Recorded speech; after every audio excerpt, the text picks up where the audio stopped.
So hi viewers, welcome to Friday poster. So ఇప్పుడే court cinema చూశాను, a state versus nobody.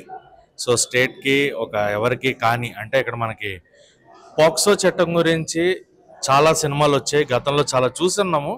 POCSO ఏంటి, minor పిల్లల పైన ఆడపిల్లల పైన జరిగే అత్యాచారాలు ఎలా ఉంటాయి అనే కాన్సెప్ట్ని చాలా సినిమాలు చూపించాయి.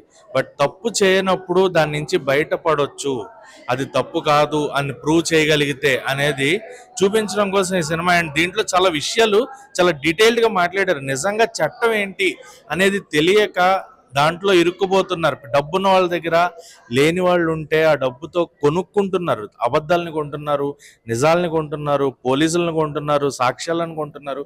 ఇన్ని జరుగుతూ ఉన్నాయి అనేది చాలా క్లియర్గా, చాలా డీటెయిల్డ్గా, చాలా వివరంగా చెప్పారు. అది నాకు బాగా నచ్చింది. అండ్ ఫస్ట్ హాఫ్ కొంచెం ల్యాగ్ ఉంటుంది సినిమాలో చూస్తే, బట్ సెకండ్ హాఫ్ నిజంగా ఒక కోర్ట్ డ్రామా, మన ఎదురుకుండా జరుగుతున్న అన్యాయానికి ఒక కోర్ట్ డ్రామాని చాలా రియలిస్టిక్గా చూపించినట్టు అనిపించింది. అండ్ శివాజీ గారి క్యారెక్టర్ చూస్తే నాకు కొంచెం లౌడ్ క్యారెక్టర్ లాగా అనిపించింది.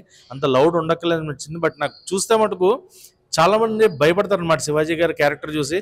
ఒకప్పుడు నువ్వు నేను అనే సినిమాలో తెలంగాణ శకుంతల గారి క్యారెక్టర్ చూసి ఆ భయం వచ్చింది చాలా మందిలో. ప్రేమించుకుంటే ప్రేమ అంటేనే భయం వచ్చేలాగా ఉండింది. బట్ ఇందులో శివాజీ గారి క్యారెక్టర్ అంత భయం కలిగిస్తుంది. మళ్ళీ ఈ జనరేషన్ వాళ్ళు కొంత గొప్ప ఆయన ఆ గడ్డంతో బయట ఎక్కడన్నా కనబడి ఆయన రఫ్గా అరిస్తే అదే భయాన్ని క్రియేట్ చేస్తారు అనేలాగా అనిపించింది. అండ్ సినిమాకి వచ్చేటప్పటికి మళ్ళీ ఆ సెకండ్ హాఫ్ ఆ కోర్ట్ డ్రామాని ట్యాకిల్ చేసిన విధానం అండ్ ప్రియదర్శి గారు, రోషన్, శ్రీదేవి, ఎవరి క్యారెక్టర్కి వాళ్ళు 100%. అండ్ రోషన్కి అయితే this will be the best film అనేది నాకు అనిపిస్తుంది.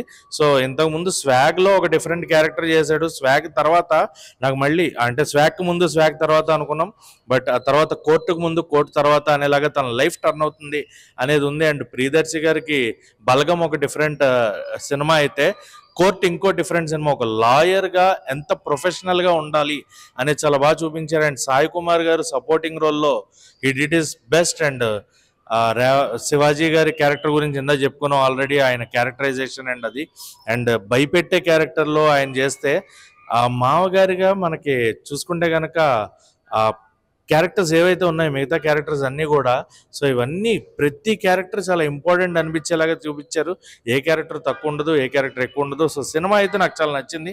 నిజంగా చట్టాలు ఏంటి అనేది మనకు తెలియాలి, చట్టాలు ఎలా వర్క్ అవుతున్నాయి, దాన్ని మనం ఎలా యూటిలైజ్ చేసుకోవాలి, చట్టాన్ని అడ్డదిడ్డంగా వాడకుండా ఆ లా అనేది మనకు తెలిస్తే దాని మీద మనం ఎంతన్నా ఫోకస్ చేయవచ్చు, దాని నుంచి తప్పు చేయకపోతే బయటికి రావచ్చు అనేది చెప్పడం జరిగింది. అదొకటే అని కాదు, ఈ పాక్సో యాక్ట్ గురించే కాదు, నిజంగా ఉమెన్ ప్రొటెక్షన్ యాక్ట్స్ ఎన్నో ఉన్నాయి మనకు తెలియకుండా.